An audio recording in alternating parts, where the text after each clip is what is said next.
It's just that there we are. The meeting is being live streamed. Got it. I'll just see if it's going live on my page. Do you want me to share this to anywhere, or can you do that, or what? I'll do that. Save you. Yeah, I'll have a go. Oh yeah. So we'll do that there like that, and then if I put it on my Facebook page, we can see. You can see like rude comments coming up and stuff like that. So I've got no idea what we're going to talk about, except that I feel it's going to be important, actually, about the way things are going on the planet and in general, and information regarding archangels, angles, planetary realignment, and all that stuff. There's loads of stuff coming in, and I must say, yeah, I don't fully understand it because it's just like fresh information, a lot of it. But it's a time when I feel that all individuals need to discern and find out how to discern information much more efficiently, really. And you know, my whole thing is about breathing and the way the heart works and intuition. I think my job really is to help people, like I've been helped myself and still am doing, is to sink deeper into their heart and to connect with the innate intelligence, which is basically their own inner guru, and be careful listening to external information, because it's full of trickery at the moment and it can be very misleading. There we are, Kirsty. How does that sound? I was just going to say, as is the internal. Oh yes. This is the problem, isn't it? That we're discovering that we're not always what we think, or the world isn't what we think, or so we're juggling both at the moment, trying to filter and have a bit of space. And I think we're doing our best, aren't we? Really, at the minute. Well, I think that's all you can do. I mean, if your intention is, you know, to do the correct thing according to your soul's curriculum, or to spirit guidance. So when I talk about spirit guidance, I'm talking about the spirit of unconditional love here. You know, SOUL, soul, that to me is the source of unconditional love. And that's all I want to be guided by. So in the morning, and I'm not a religious person in any way, shape or form, you know. In fact, they call me effing Joe, you know, Dr. effing Joe. because sometimes I get over expressive with my language, and other words come out, you know, it's almost like light language, but coming from the depths, you know. But what I'm saying is, this is what I've learned is, how do you know that the information that's guiding you is not misleading you? And the way I've learned is by focusing on feelings first. And if you're open and flowing, and you feel helpful, and you're being kind and considerate as best as you can without being a mug, then you're on the right path as far as I'm concerned. But if you're feeling disturbed, it's something almost to stop, take a step back, reconnect with source, as we'll call it. Some people call that God, some people call it the Holy Spirit, whatever. Reconnect with that unconditional source of kindness, and then ask the question again, what's the correct action that I need to take here? You know, and to some people, Kirsty, as you know, that might sound religious, but this is not religion to me. This is spirituality. And to me, spirituality has got nothing to do with religion. For me, I'm only talking about myself now. Spirituality is to do with finding the true source and the essential source of your vitality, the thing that animates you, and getting closer to it to be guided much more clearly. God, I'm obviously on one tonight, so over to you and see what you've got to say. Well, I saw you this afternoon, and I thought, oh, glad he's done this little trailer, because I can look up some of these things. But yeah, I just think our meeting today, as we sit here today, and obviously we're always in the now moment, the world is in such a confused state. Even, you know, as you've just sort of said, that trying to work out what's the truth. And, you know, we've seen this build up over the last 3 years with the rise of the consciousness state. We've also seen the rise in, shall we say, deception, or deliberate attempts at deception to sort of trigger people and to sort of divide and, you know, put different sets of opinions. And it's been an attempt to grab tribal members, hasn't it? Of this is the belief of this, and it's sort of come through families. It's affected friendships. It's definitely affected my family in such a strange way. I mean, it always used to be just politics that sort of you didn't talk about, but it's worse and worse. You know, that I'm aware when we're at a family gathering that there's one person who's got a certain set of beliefs and they're living in that world, and there's another person, you know, and it's a completely opposite view. And I'm also aware that my family members don't know anything about this side of me. So actually, it's such a tricky time. There's so much going on behind our eyes, isn't there, of trying to discern this and fathom it all out. And even the news that you sort of normally trust in. I mean, this week in the UK, the news has been a pool. It's like been a magnet, and it's just been so overwhelming, the news this week, with so many strange events happening and hints at fear as well, big time coming through. And I could not believe that the famous BBC actually stated that these things that they're blowing out of the sky, then they're careful wording what they are. And they actually stated that it could even be alien interference. And they said that on BBC News at the prime time, you know, they said, and scientists or whatever are ruling nothing out at this point. And I nearly fell off my chair. I've never heard that on the mainstream BBC News. And it's like, what is going on actually here? What do they want me to think, feel, do? Very, very odd times. And at the same time, I've also gone through huge spiritual changes myself, as well as massive physical changes due to the really dense time we've just been through, January and February. As you know, I talk about the sort of narrative of what's going on at the time. And you know, we had that 22nd of December date where we had this collective pooling of spiritual minded people. And then since then, we've dropped into this chasm of these really deep, dense, I don't know, I'd like to use the word codes, but I'm not sure. And it's been physically very difficult and spiritually very testing. And it seems to me as if we've been through this huge purge, and at the same time we're seeing a worldwide stage of terrifying events happening, as if the world is literally shaking under the stress of itself. You know, the sort of earth is struggling to cope itself with what we're doing to it. And I just think, well, what the heck, Dr. Joe and I, what's the reason to be us meeting and talking at this point? Because there's literally, we could go for hours talking about, I mean, just literally, if we had some newspapers, we could review the front pages, and it's all spiritual messages. It's all odd, in my opinion. Don't know about you. What do you think? Yeah, I agree. I think it's very odd. It's very weird, but at a deeper level, it's all perfectly planned out. This is the way I feel.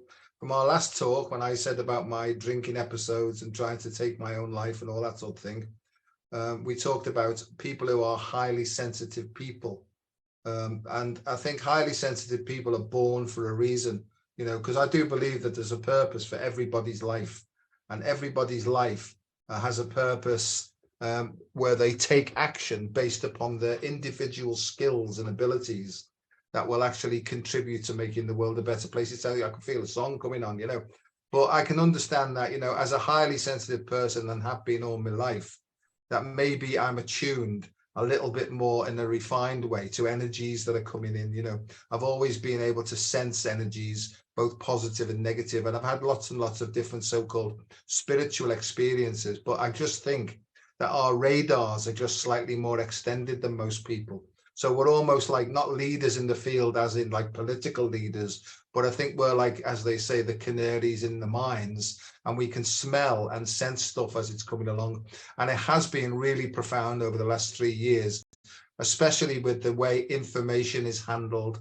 And what I've been told quite clearly is, Joe, forget the news. You can't really trust the news, right? Don't be looking at stuff that's got nothing to do with you. You've been given a job to do, right? Anything else is interfering, Joe. It's got nothing to do with you. So if you really want to do this, cut through all the crap and just do what you were born to do. And what's that? And it's to be straightforward and to just work one day at a time, because as soon as I push my nose into the future, all the sensitivity comes back, all the fear comes back, all the expectations come back, all the standards come back, and I start talking in, don't you think that they should be doing this? And I get quite clearly from my intuition, that's got nothing to do with you. Get on. I'll say, well, tell me again what my purpose is. Joe, the purpose is for you to find the joy of living in yourself and to go and do stuff that brings you joy. Yes, but the world's falling apart, Joe. You've got please understand this. The more joy that you work and bring into the world, the more that you will help the world in invisible ways. Because look around you, everybody's miserable, everybody's depressed, everybody's looking outside and pointing the finger at other people. But don't forget, there's 3 fingers going back at you there, Joe, as soon as you point the finger. Soon as you point that finger in that direction, you're giving your power away, right? And you're getting into the I know what's best seat. And Joe, you don't know what's best. Look back at the way you were living your life, right? Based upon your own egomania, right? And look how it's been since you've been following this internal suggestion, right? And I don't know whether that's made any sense, because, you know, we love the sound of our own voice. Well, I certainly do. But all I'm saying is, Kirsty, I think in order to discern the truth, you need to learn to take your eyes from looking outwards and expecting and turning them inwards and start inspecting. Who am I? What am I good at? Because don't forget, the world has socially engineered a condition whereby it's told me from the day I was born, first of all, you're not good enough. If you follow the ways that we tell you and respect authority and respect the priests and respect this and respect the teachers and follow their instructions, you'll be able to make money and have a happy life.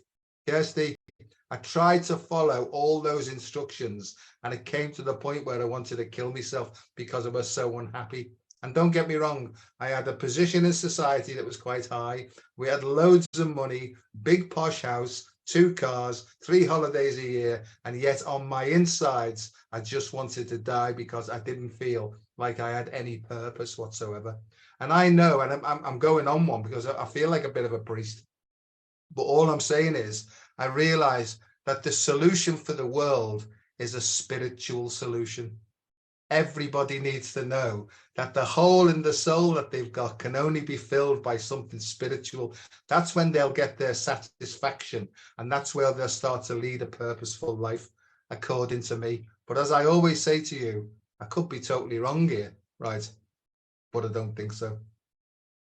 So when we're sensitive, and especially now, since we've become aware of this idea of mass energies and of sensing things like grief, that's not ours, and do you know what I mean, all that sort of stuff, right? Yeah.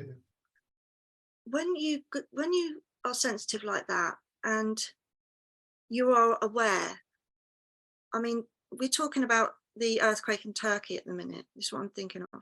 There's been so far over 40,000 people died in a week.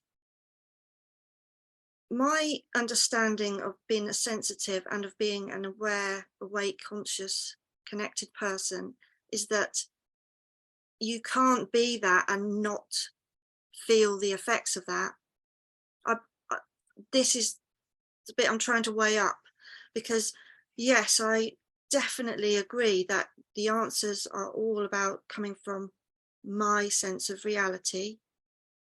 But on the other hand, as a highly sensitive, caring person, I also feel not indebted, but I feel strongly that I should help my fellow men, that, you know, that I may not know them, I may not have the same belief systems, I may not look like them, I may not eat the same food or whatever, but I believe they are my kin. So I think that has been really played upon this week in a multifaceted way, in the real reality of the world and in the spiritual sense of it.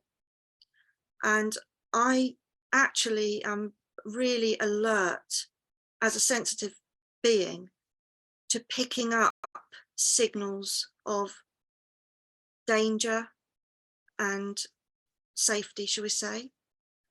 And I cannot help but walk around my home and take my dog for a walk without my mind feeling and searching for thoughts and understanding, or trying to claim an understanding, or asking for an understanding of such a massive, horrific event. So I feel that sensitive people have been really tested, like I say, this month. Not only have they gone through such a massive shift in a short period of time, when they've now been dropped into this new energy state that is, as I'm being told, in my understanding, it's what we are to grow towards is nothing to compare with what we already know. So, for example, my message, my work I started as a reader, which I now don't do. I don't do readings now, I haven't done them for a long time, because I just feel that's taking away now from individuals. It's not the answer. And I get many people message me and I will say to them, sorry, I'm not doing readings at the moment. But they desperately want me to find someone else to do it for them. But my understanding is that whatever comes, we've got to suss it out. And we have the skills to do that, but we are still learning them. You know, we're still trying to make sense of them. And on top of that, we've got layers, multi-layers of being seen as a grey, what I call like a grey area, like as a voter, or as an audience, you know, as a number, for a certain agenda, if you like, or not necessarily an agenda, but just for entertainment, you know, like a demographic. So I think that we are under a difficult time. The way I see it is that we have 10-year, what I'm calling a reset. And I know that you and I have spoken about this before, and about the use of that word and how it falls in many ways, you know, and how it's actually being used in ways that perhaps people are perceiving as not conducive to the future. But I believe that we are undergoing a huge reset, and January and February we've been pummeled, is how I'd view it.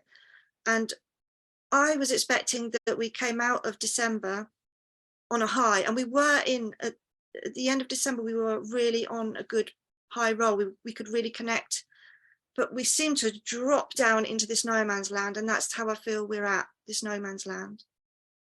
And because we got to rebuild it, but we've got to rebuild it from where we're at. And your suggestion is obviously the best place to start, because you can only start with where you're at. But I'm aware that anybody I meet is going to have multiple different perceptions and experiences and a set of understandings and awareness to me. And that's right as well.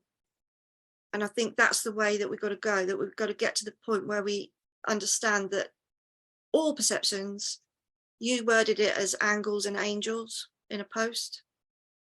We all, I mean, if you look at people who like to look at the star signs and work out what's going on that week, you know, that's all to do with the certain angle that the light was coming in when you were born, you know, towards the ball that's floating around in space that we're living on.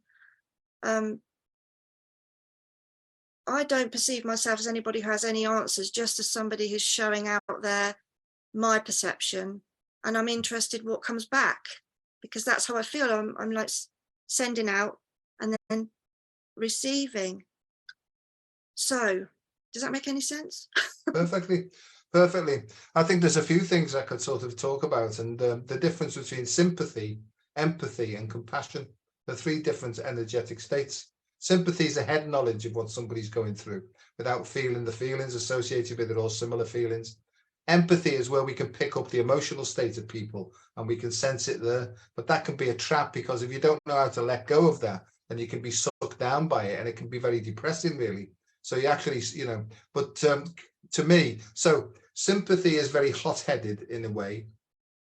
Empathy, so no, let me do it this way. I think that compassion, another word for compassion as far as I'm concerned, is called detached alertness. It's an objective point of view where your subjectiveness, your ego doesn't get attached to other people's things. So it's a completely separate bit where you don't get sucked into anybody else's dramas. And that's what I found now, is that what's going on in Turkey, it's absolutely horrendous. I feel that. I'm compassionate about it, but I'm not sucked into it and sort of jumping into anybody else's bandwagons and doing this. Don't get me wrong, it's a subtle vibration. If you get moved to do something by your intuition, that's a different thing. I'm not talking about that. But I'm talking about getting into the drama of it, because what that does then is it sucks your own energy away. And that's how, if there was a sort of malevolent force, they would try and create fear. They would try and create anger. They would try and create any negative emotional reaction, because that's what they feed off, right? And people who are listening to this know exactly what I'm talking about. It's got a name. It's called loosh. It's called loosh. And negative forces, they try and generate situations that cause a lot of emotional reaction, all right? And therefore they can suck that energy, and that sort of keeps them going, But what I've learned is, or how do you get away from that? Well, there's one hemisphere here. There's another hemisphere here. These two, when there's conflict and drama, they're battling hell out of one another. That's called accentuated antagonism. That creates the loosh. That feeds the negativity. However, if you come down here, there's only one of these. There's two of them and one of those, right? If you develop more and more of your heart intelligence and you allow that to guide you, eventually these two realize that they're not getting their own way anymore, because this has got one set of voices, this has got another. What we really need is, we need to take the best bits from that one and the best bits from that one. So we take both sides, we bung them into an open and flowing heart, and we say, dear open and flowing heart, can you please balance this out for me and send me the correct information? And that's how I think it works, Kirsty. It's really, really simple. Now, if you want to put a religious connotation on that, you can do. If you want to put some sort of Zen Buddhist connotation, you can do. But I see it very scientifically. If we breathe in a certain way, 6 breaths per minute, you have to train to get to that. What actually happens is these two, instead of fighting with each other, they start to cooperate with one another. This is called the sacred union of the masculine and feminine components that are within all human beings. So this is really the sacred marriage that people talk about. And this is really the golden child. So it's when mum and dad go to the child and say to the child, we haven't got a clue here what the best way forward is. Give us a clue. And then what you do is you sit, you wait for an answer. Here's the other thing as well. If we're living, everyone's talking about living in the now moment, right? While their heads are firing off in all sorts of different directions. When you're in the now moment, you're hardly thinking at all, actually, And what I say when I'm in the now moment, and I've practiced this a long time, and my job is not to tell anybody what's coming up or predict the future or give us a date or anything like that. My job is to point the person back to themselves, like you, I believe, point them back to themselves. I don't know what you need to do, but if you practice this technique, the answers you're looking for are already within you. Just try this, But people don't want that, generally speaking, Kirsty. They want you to tell them that you've got Archangel Metatron here telling you that if you turn left at the bottom of the street and go to the co-op instead of Sainsbury's, you'll save 5p on a bottle of milk. You know what I mean? So the whole point about this now is this time is, according to me, and I could be wrong, this is about personal responsibility. What you give out, you get back, right? So if you want to know why you're having such a shitty life, stop giving out crap, right? you know, and start to understand that you're giving more out below the level of your consciousness than you realize. And that's what's bringing you the ill fortune. Okay, so 1% of, no, a fifth of information is processed in the head, but 4/5 is processed below the level of our consciousness. That's where all the gunge is coming from. And that's what, as you sow, we sow from here and we're completely unaware of it. And we can't understand why our life is so terrible.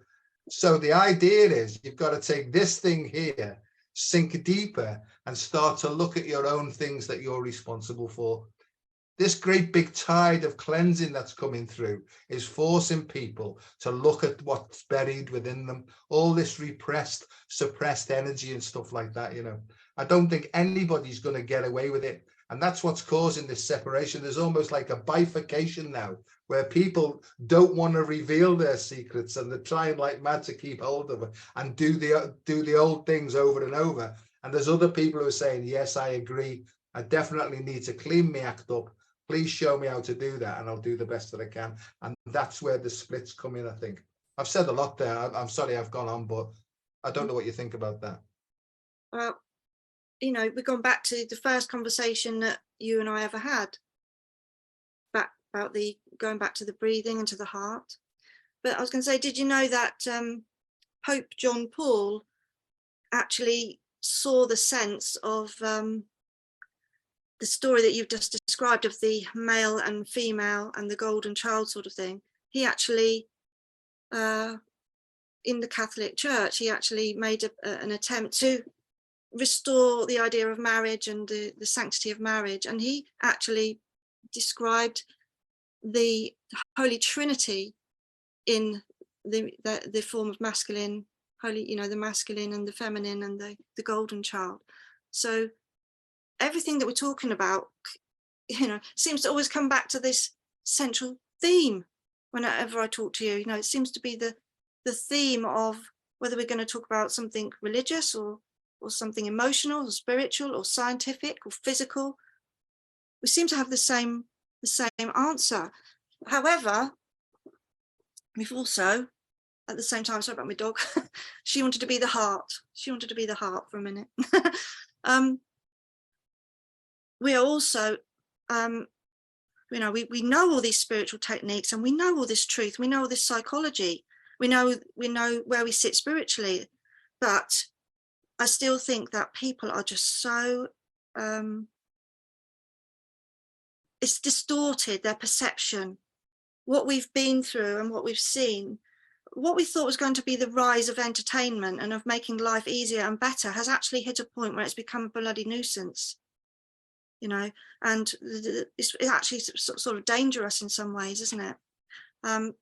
You know, young people's particularly influenced. The fact that kids have got phones with all these things on it that you don't know what they're watching and things like that. It's the whole principle of where we've got to go, as you said at the beginning, is we have got to go to take responsibility and accountability for where we're at. And I see today that whatever I say and think and do is never going to be repeated really by anybody else. You know, there's always going to be a slight tweak. Even if I talk to somebody who's really had a similar life, similar experiences and similar beliefs, there's always going to be that new little angle, that multifaceted third eye, if you like, that we've all got. And I think that the psychological work that humans need to do is massive. And that I think we think we're so far advanced and so amazing, and yet we're only living that iceberg, you know, like Freud's iceberg. Yeah. We're only living in that, and a lot of us are choosing that because it's easier to cope. But if we want to evolve and go further and connect and understand more deeply beyond accepting what we're seeing shown to us by a certain agenda or certain set of people, we have got to do personal work, personal development work, and we can't opt out. And it doesn't matter if you're 99 and a half or 9, you know, it's still relevant. I remember thinking that, you know, my nan died, she was 103. And everybody kept saying it when she's in her 90s, oh, she's done good now, she's had a good, you know.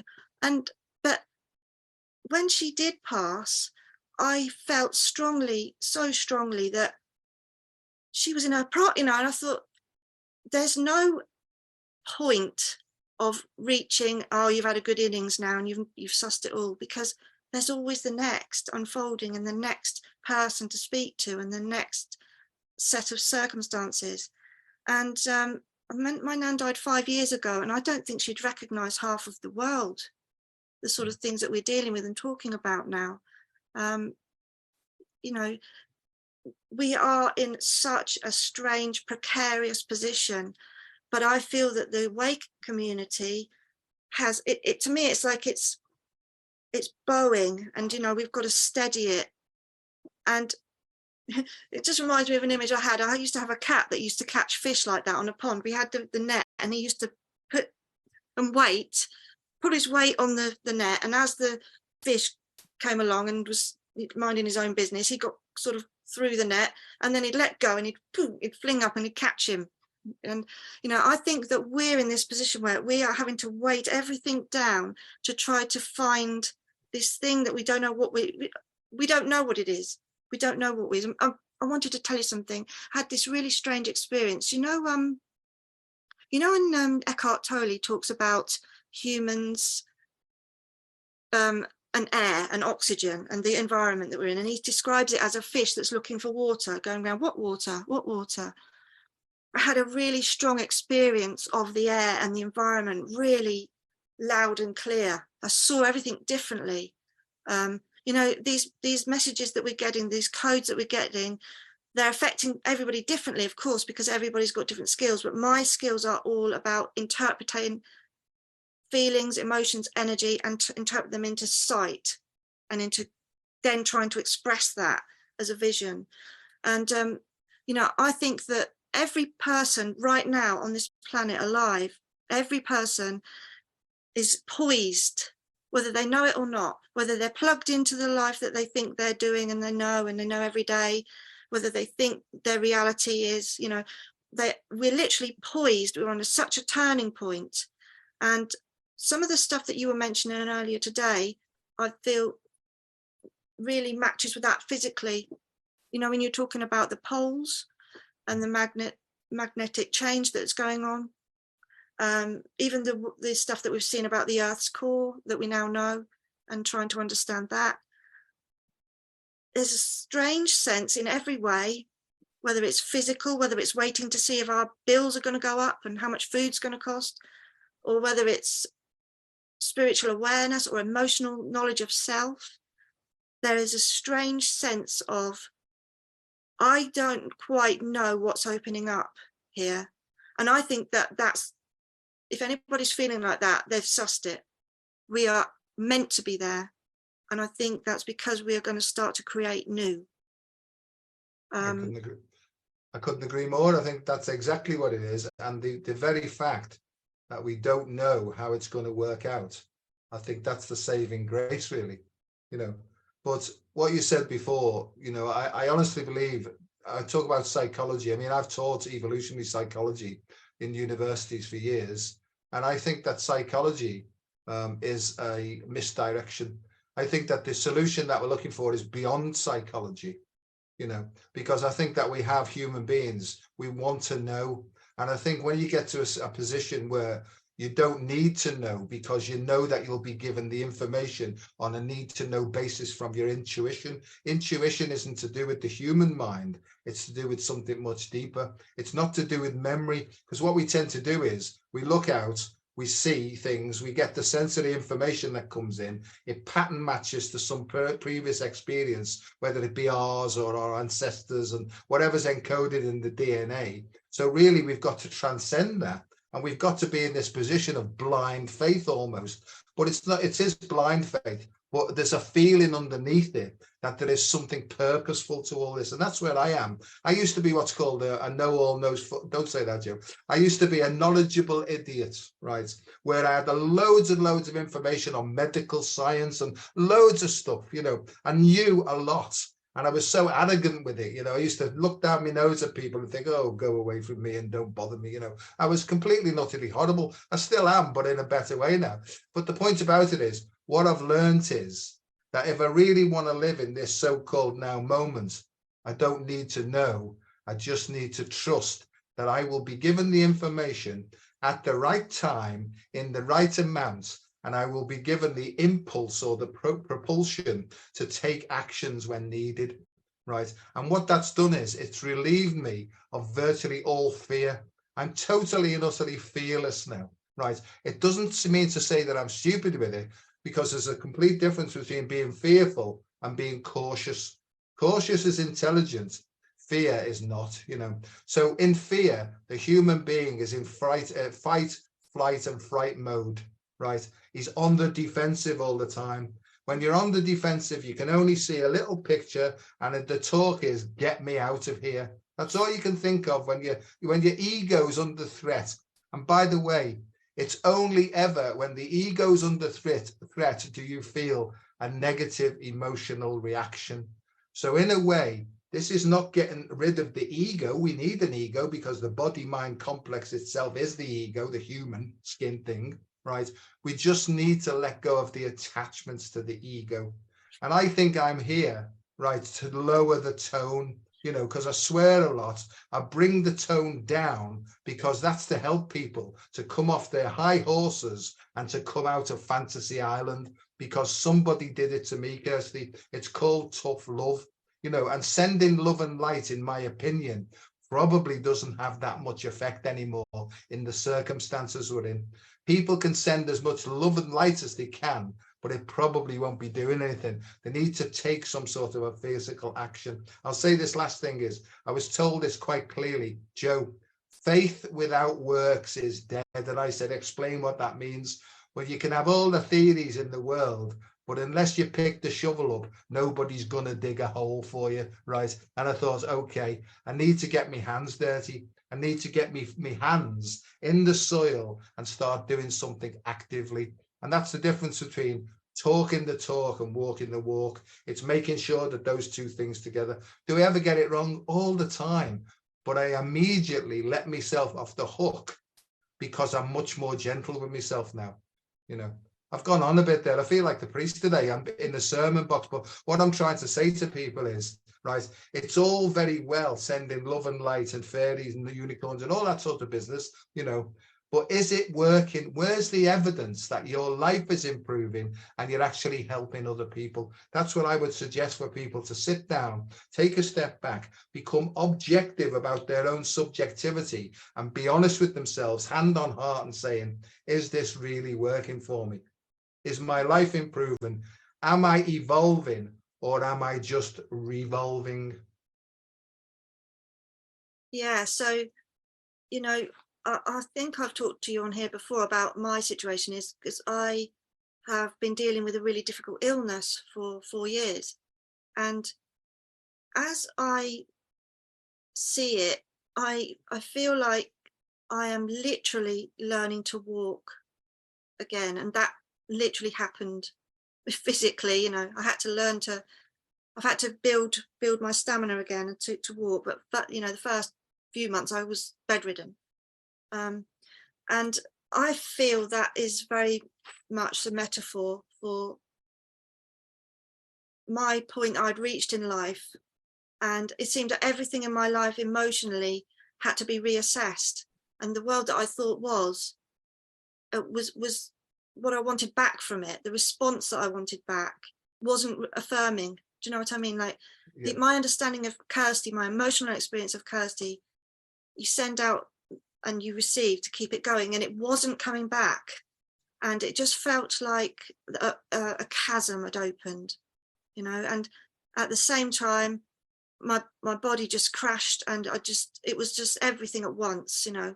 It wasn't a nervous breakdown, it was actual physical illness, but it was caused by multiple things, you know, and trying to recover from it has been learning to be a mind, a body, a spirit, you know, and to put those all together. And the first things I started to learn was I don't have a clue about the inner workings of my body. All I know about is what I want to rabbit on about all the time. And I didn't even know how my digestive system worked properly. Yes, I mean, and I was a teacher. It wasn't, I didn't know enough about it, you know, and then I discovered that actually most people don't know enough detail about, and most people are asleep and buying processed food. And this is, you know, the problem that people awakening is not just about becoming a spiritual guru. It's about becoming an individual who can assess what's right for them and make good choices from there. And if they can do that for themselves and love themselves that way, then they can start to look at others. But in my situation, I'd spent so much time thinking that I was giving everybody else. That's what Kirsty was about. I was trying to save all these children with all these problems and families with all these problems. And I was looking after my nan who was elder, 2 little children, you know, and it just all imploded. And where I'm sitting right now, I feel that the journey that we've taken, the 2020 to 2023 journey for me has been a very observing position, because I've not been physically active. And I'm learning again to be what a human is, you know, to do it right almost, and to try and get it right. And this is what I'm saying. I really feel that so many people going through difficulties and challenges are being pushed into that position. Now, I was reading about a celebrity that had found out that they had stage 4 cancer, and they were talking about how they dealt with it, and it had changed their life. And, you know, there's no doubt that without adversity, that person wouldn't be awake or as perceptive, if you like, to the things that they were talking about, and they'd realized the real values of things. Whereas at one point in life, they were going around spending all their money on drink and drugs and going out and buying clothes and having cars and all this. And now it was just about, it was literally, they were just talking about their new puppy and their new kitten and their family. Yeah. And that had become, suddenly the world had shrunk almost, you know. And I feel many people have gone through that, and we went through it en masse with the lockdowns where everything had to stop, and suddenly we had to fill our time and spend time together. I ended up being on my own with 3 students, my children, and, you know, trying to deal with that, and to not be this mum, all-knowing mum that solves everything and tells them everything's going to be okay, in a situation where nobody knew. It was all new territory for me, and it was quite scary because it rocked my boat, you know. It and so this has impacted on me spiritually. Obviously, you know, my spiritual things are the things that I focus on Facebook, because I don't have any faith or belief. My family are not from any sort of faith or following. I've not even had a bad experience of faith. All I've had is, all my life I've seen dead people, including, which I've talked about on Facebook before, including a saint. And I know that what they've told me has been true. And I can't explain that other than the fact that they're trying to say, look, you know, stop panicking about everything going on, live each day, because it's all eternal, you know. So we're still learning over this side. That's the big message that I used to get doing a lot of mediumship, that I'd often get a spouse come to me whose partner had passed over, and you'd often get an elderly person, and they'd want to be saying, I don't like to sell the house because of all the memories, you know, and I don't know what to do with all the things, and I feel like I'm letting my partner down. And the message would always be, look, I've come over here without it all, and I'm all right. Yeah. You know, just pack it all in, stop making a big deal of it. And it feels to me like the planet literally got this big shake up, and so many people woke up to it and wanted to turn the corner, that this is where we're at. Unfortunately, the chaos that has erupted from our own selves, you know, our own making, such as technology, so like I've said, the entertainment, the social media. Unfortunately, the chaos has actually seen an eruption of darker sort of shadow personalities, and at the minute that has really been a big focus on the narcissist characters. And as a sensitive person, I feel I've been taught by the grace of some higher beings coming and acting this out for me on a world stage, especially the female narcissists. It seemed to have been really prevalent in the last 6 months, and definitely the last 3 months, you know, and they seem to be the drain of look at me and give me attention is massive for those people, you know. And it's been really interesting. I feel that's for a reason, and I feel that we're focused on that for a reason. We saw this big court case last summer. Do you remember the famous actor and his ex? Yeah. And loads of people got into that. You were just saying about the drama. There's loads of people still hooked into drama, even though they then turn around and light their candles and their joss sticks and do their meditation. You know, people are still needing to be pushed, or to see adversity, or to see it big and bold before they're taking it to heart, you know, and taking it to their own, and then turning that corner.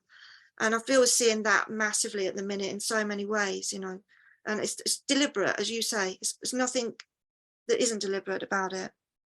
So, you know, I feel like we've come on here and it's a mysterious point. And, you know, I know you would never say that you know all the answers. I know that. And my world has been to recognize that I've got to find a way to be somebody who is aware and was coming from a point of prophecy. Because when you're a visionary, prophecy and visionary go together. And I'm realizing that it's not the way to open the hearts and minds of the people that need it. You know, that I'm trying to sort of recreate myself, if you like. And I think that this year we see the start of a huge change of creation. I mean, I know, you know, I don't always like to talk about my normal things on your program, but I work with a guide, and he has been on and on and on at me the last 2 months about go back to the early 1980s. And he's really been trying to take me back, because he says that where we're coming to this year is very similar to politically, socially, in terms of technology, in terms of people's understanding of who they are and how they live. The 1980s saw a boom, a turnaround, which we're on the tail end of now, which obviously came from after the Second World War, you know, but the 1980s saw great political turnarounds and great cultural turnarounds that really brought a new energy to people, to the younger people. So me at that time, I mean, that would have been you as a sort of teen and me as a young teen, or you would have been a young man. So, yeah, you know, this is what he's saying to me. He feels that it's about recognizing that we are in a time of challenge, of chaos. And like you say, not to feed the fear, but to use the techniques, just do what's in front of you. And in my particular position, I keep saying to him, get me better and I'll do whatever you want, you know, get me better and I'll go and visit the Pope or whatever you want. And I'll put the world right, you know. And his message to me all the time is you just put one foot in front of the other, you know, and I'm not in any position to do more than that. So. But Kirsty, I think that's all everybody needs to do is draw the energy in from external, because peace of mind is inversely proportional to expectations. That means the more expectations you have, the less peace of mind you've got, because you're always looking out for something to go your way. And the way the world is now is, if you make a task list of 10 things to do, Count how many things you've done at the end of the day, and that'll just show you just how much power and control you have over life and its circumstances. So, I don't believe that we need to recreate ourselves. I believe that we have to get out of the way and be recreated by this force that's in us. Call it an evolutionary impulse, call it the power of spirit, call it the healing energy, call it what you like. But I think that we have to, I've said this before, metaphorically, we have to take our head off, because that's where all the memory is. That's where all the psychology is. That's where all the nonsense is. We have to take our head off, throw it away, go down to the heart, and just sort of say, we'll have to leave our mouth here, just sort of say, I really don't know what to do exactly. Could you please give me a clue? And just wait and see what the feeling is that emerges. Because generally, the way it happens with me, I'm not generating any sort of fantasies here. I'm waiting for a picture to emerge from my soul, if you like, and then I act upon that. I think that's a different thing. That really is envisioning, but it's being given to us from a deeper or a higher place. That's how I see it, really. I've never felt more clear in my mind. I've never felt more comfortable in myself, not knowing what the hell's going on. Somebody talked about co-creation before.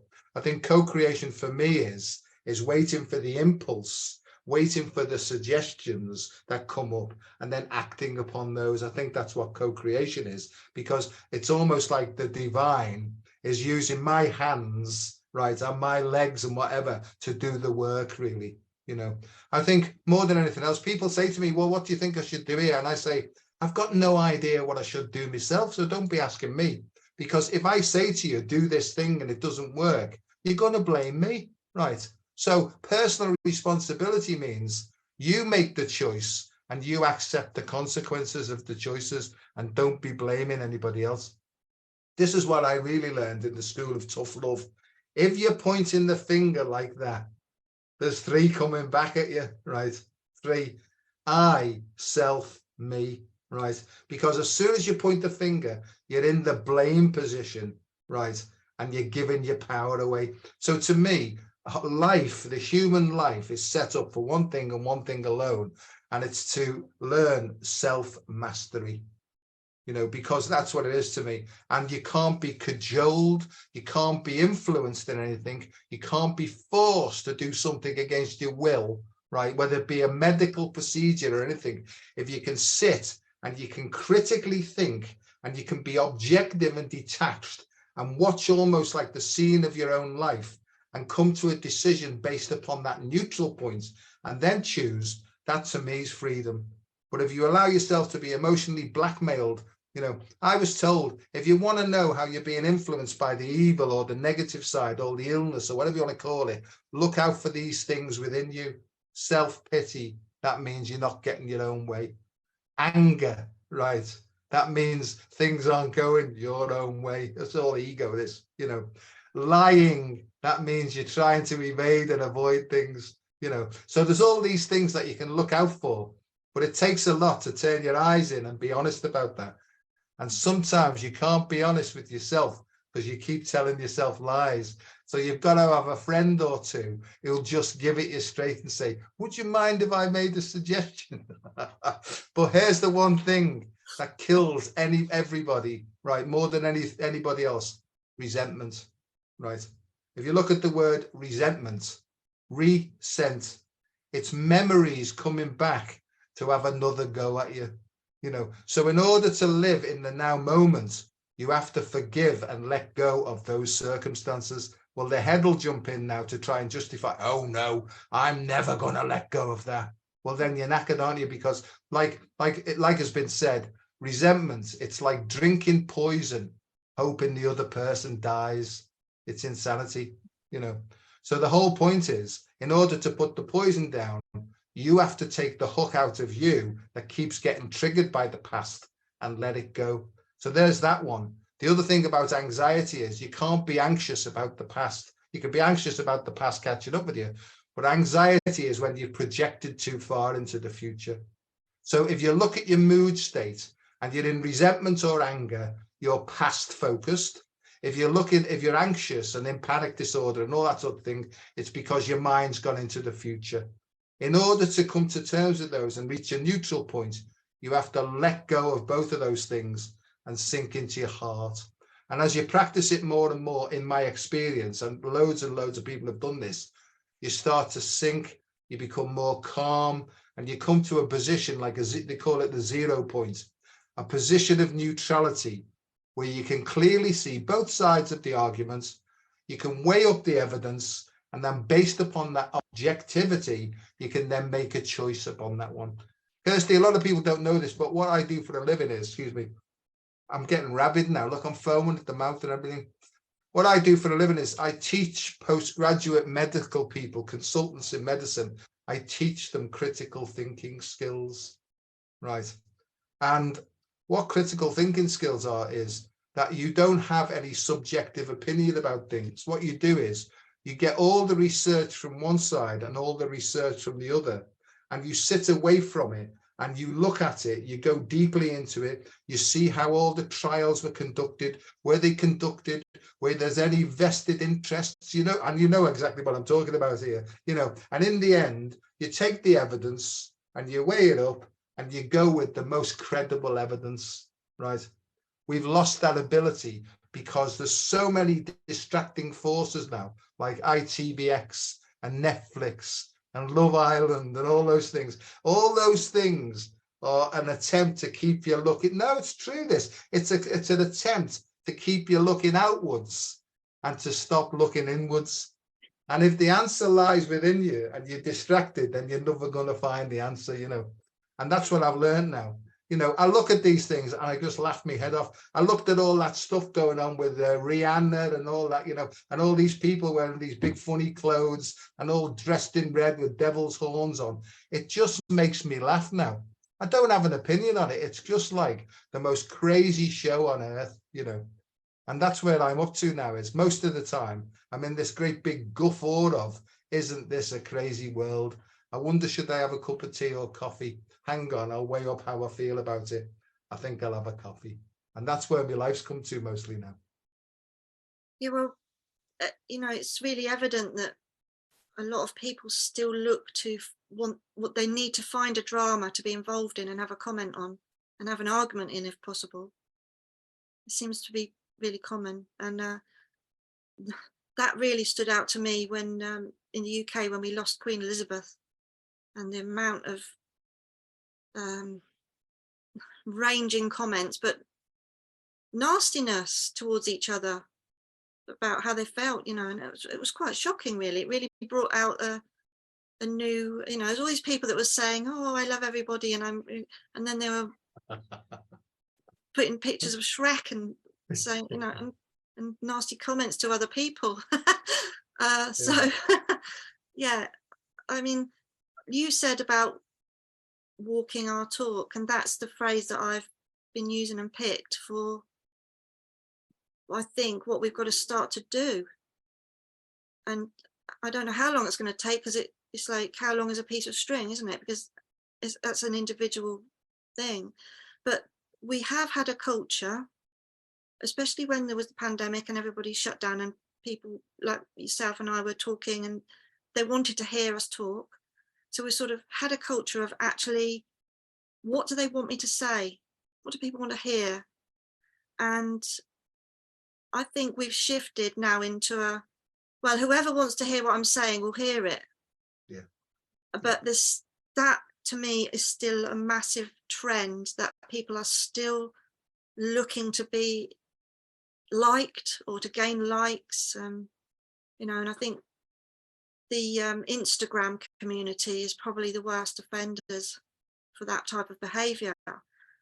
But this cannot go on and on without becoming introspective at some point, for individuals or for, you know, whether it goes to legal. I think that everything that's going on at the moment is bigger and bolder than it's necessary. Yeah. I choose to be very quiet, and like, although I come on and talk, and when I'm asked to talk, I'll talk. Most of my life, I don't talk. I'm not talking. Only minimum things, you know. I'm quiet, very quiet, because I feel that all that need to give energy out to something just for the sake of it is just not me anymore. And I need to find, my energy needs to match, my physical energy and my emotional energy need to come into alignment. And one of the things I found, you said about us going into the heart and the breath work that you did, your PhD, that you did all that study on the heart. I did all that in the pandemic after I watched you and followed a lot of your stuff. And actually it made me go further than that, because not only does the heart beat for itself, it's pulsing life everywhere else. And like I'm saying, it made me aware that while I was wandering around being a school leader and telling everybody what to do, I had no clue what my little toe was doing, or, do you know what I mean? Like, Yeah. It's made me realize that, I think I said this to you before, it's like we've been trying to look at outer space when we don't even know what's going on at the Earth's core or under the sea, and I feel that the sort of fragmentation that we're going through is very individual for everybody. But the basic thing is, if you go out and you meet, as I did today, I met somebody in distress, that's your opportunity to walk your talk. It's not about me coming on here and saying to everybody, so for example, like Mother Teresa used to teach that you help whatever comes to you and you do this. If I decide, I can't be doing with that, and scurry off in the other direction. So I think that all the things that everybody has believed or has wanted to believe are coming back into physical for them to almost be tested or to learn from. And I think it's shocking quite a few people. I know when you were talking to Sifu, you and him said that you felt a lot of things had been metaphoric. And I think that you couldn't be more right there. And going back to the earthquake situation, everything is happening because of the way we are seeing things or behaving or saying. And it's up to us to stop and measure everything that's coming out, whether it's something we do as an action, or something we want to say. That's why I don't come on and talk so much on Facebook at the moment, because I feel that it's not about people listening to me all the time. That's just me filling my time, thinking I'm doing something useful. Actually, it could be that I'm much better off sitting quietly and doing my own and looking after myself. And this is what I'm saying. I think we've got to get that to turn around en masse, because that is very distorted at the moment in the social media world. And you're saying you said Love Island, it made me laugh, but I can't watch TV very much. Actually, I can't use computers very much, because the problem that I have, weirdly enough, as I'm a light worker, is that I can't tolerate light. Yeah. And I become massively overwhelmed by too much light source coming at me. And like I'm saying, that I couldn't have made that up, really, after all the talk I did about I'm a light worker and I look at the light and all this, and now I can't even have, half the time I can't even have the lights on, or I can't go out in the sunlight. So, and yet, little examples of the way life is showing you the simplicities again, getting back to the basics. I didn't hardly leave my house for 3 years because I couldn't hardly walk. I could potter around from room to room. But when I started to try and walk, my family were convinced, come on, let's start getting her out, And it was a horrible January cold day. And my dad came around and said, I'm going to take you for a nice little drive. It'll do you good, And I was honestly feeling still bad, very bad then, nothing like I am now. And I remember sitting in the car thinking, and he said, don't worry, no, we're going to pop to my house, have a cup of tea, and then I'll drive you back. So I was like, okay. And on the way in front of us, there was a huge car crash. And the car, the two drivers, sort of the cars, all these bits of cars went up in the air, and the two drivers was a bit spun and hit walls and all sorts of things going on. And in the end, I turned out to have to be the one that was sat on the floor supporting the guy that was going into shock, who actually didn't speak English very well and was very concerned about picking his daughter up from school. And he was trying to communicate to me this, you know. And it was really interesting because that happened over a year ago. And yet today that has been brought back to my attention by someone doing a talk about attachment and love.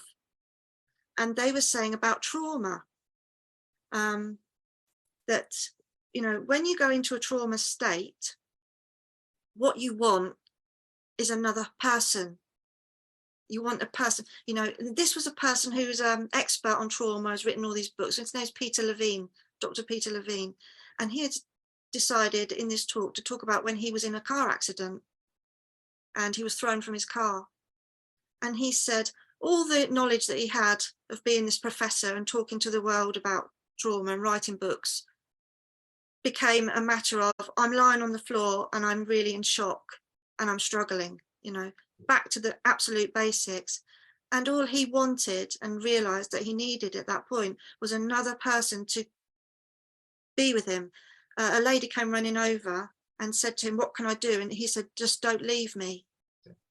And he, you know, that was a massive learning point for him. And actually he ended up giving quite a spiritual talk on that, which surprised the interviewer, because it was like a medical forum, really. It was like a trauma expert.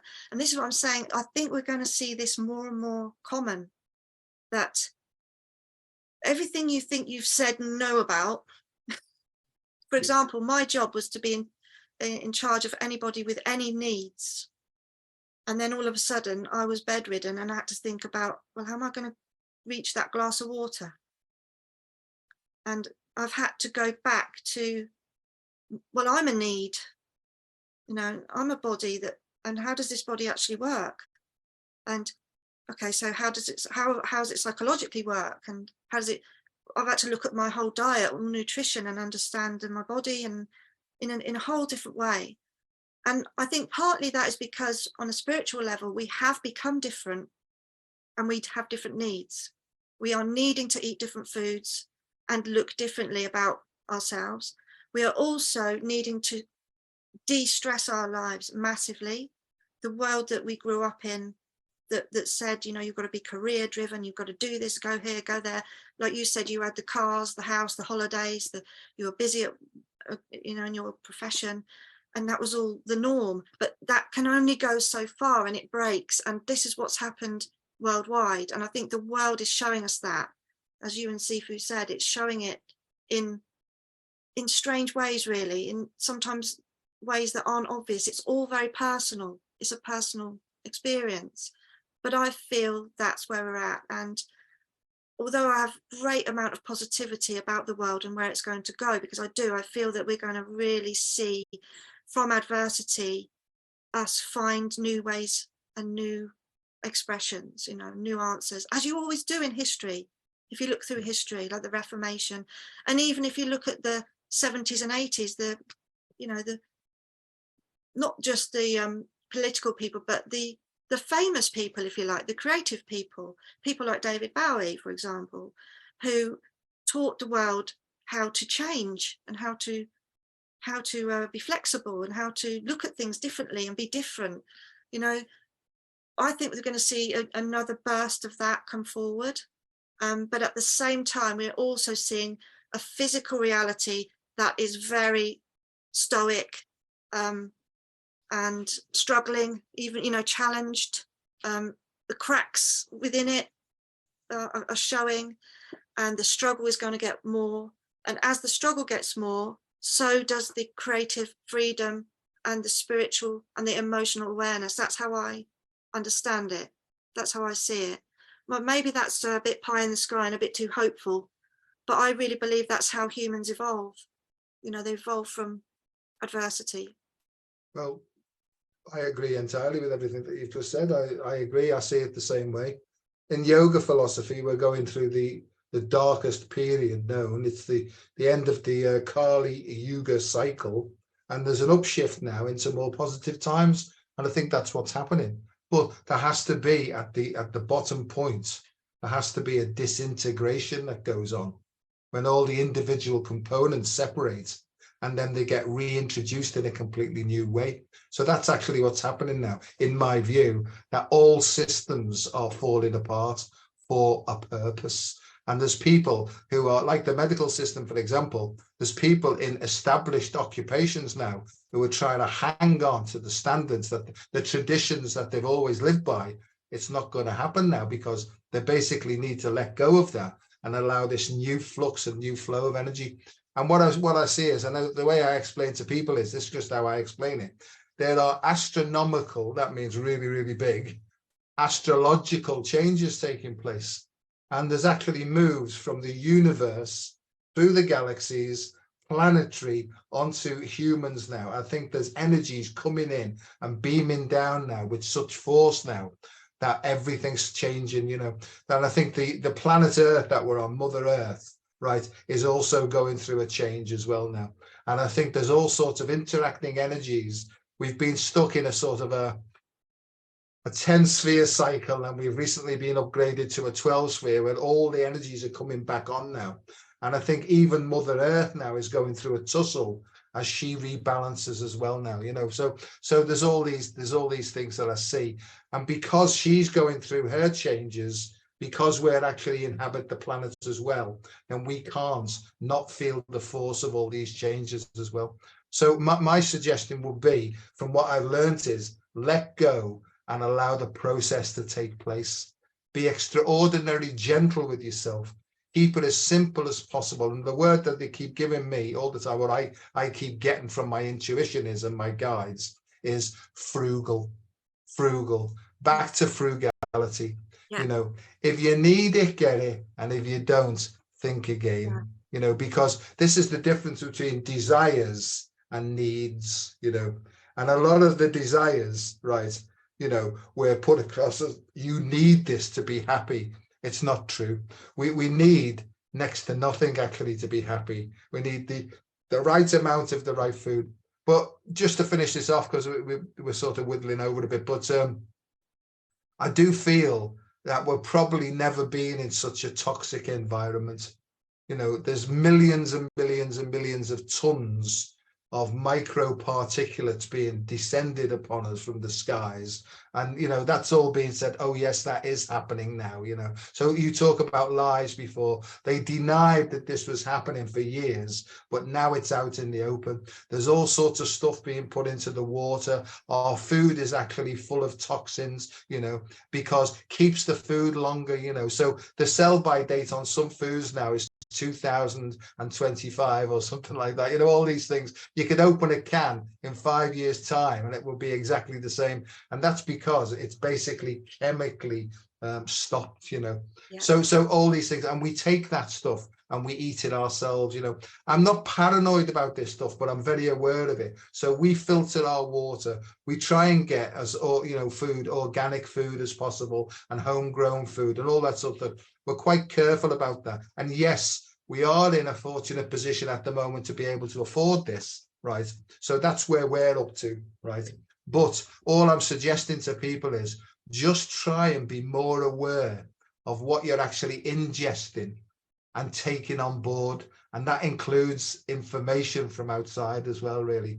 And once again, is the way I do it. I can only explain the way I do it is allow all the information to sort of sit in my heart. And I open my heart and I jiggle it about a bit.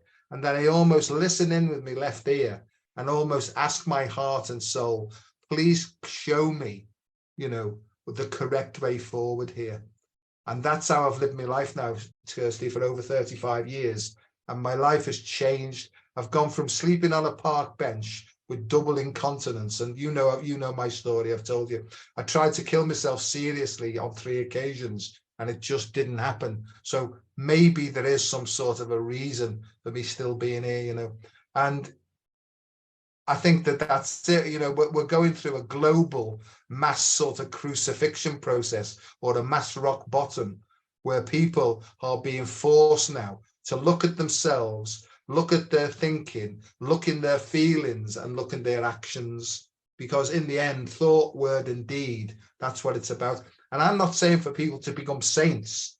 I'm just saying that if they act in accordance with their soul's purpose, whatever that means, their own skills and attributes and things, if they act in accordance with that and they try and get joy out of acting with who they really are, then that will make the world a better place. I don't mean going chasing ambulances and stopping swearing and all those sorts of things. I'm not saying that. Just being aligned with who they essentially are. And I'm calling that essential bioenergetics, you know. And, you know, just to finish off, the physical body is the manifestation of what's going on in the invisible realms, you know, and that's in our minds, you know, and most of us are blocked in our small ego minds, and that's obstructing the flow of the process. So we sort of have to become aware of what are the obstructions in my small mind, and can I hand over to big mind now to guide me into the correct way for me to act, you know. And I think that you can do that, and it's like a prayer. I tap on my heart and say, I really don't know. Will you give me some sort of a clue, please? And then I just wait for that to happen, you know. Have I got it cracked? No, I never feel like I've got it cracked. I only ever feel like I'm scratching the surface. But I'm just going to keep going because it seems to be working, you know. Yeah. Over to you to finish off, my love.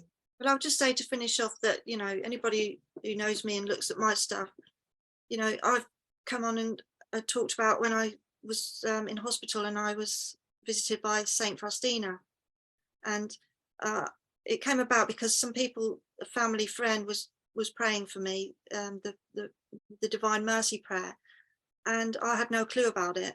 But for 4 nights in a row, I saw a nun and she came and talked to me, and I remember bits of it. Most clearly, I remember her telling me, "Hello, I work for Mary," and I didn't know she was a nun. I thought she was a nurse at the time. But I've explained this all before, but as it unraveled, you know, came out of hospital and found out that I'd been prayed for this nun because apparently she'd been appearing to people. And I said, I think, yeah. And when I saw the picture of her, I nearly dropped it, you know, it was really, really strange. But, you know, that visitation has held with me and has unraveled. And recently, more than ever, I felt that she's been again here, you know, and with me and telling me things. And she'll always say to me, you know, you won't remember much of this, but remember these 2 things, or this, and I'll look it up and think, I remember them. So I looked them up on Google and I thought, oh my God. So I know she's like leaves a calling card, if you like, you know. Yeah. But what I want to say is that her message and the message of the Divine Mercy is that the heart, the Immaculate Heart of Mary, which is the Divine Feminine Mother. Again, that message of going through the heart, of being compassionate, of living basic kindness, gentleness, which is all the work of the sensitive people and their beliefs. And so I feel it all ties up and brings us back to Dr. Joe's original message that I heard 3 or 4 years ago when I was very ill, of just do these 5 breaths, which I started to do. And it got me out of bed and able to walk and get my own drink of water. And that is where I want to end. Thanks very much, love. It's been a pleasure talking to you, as it always is.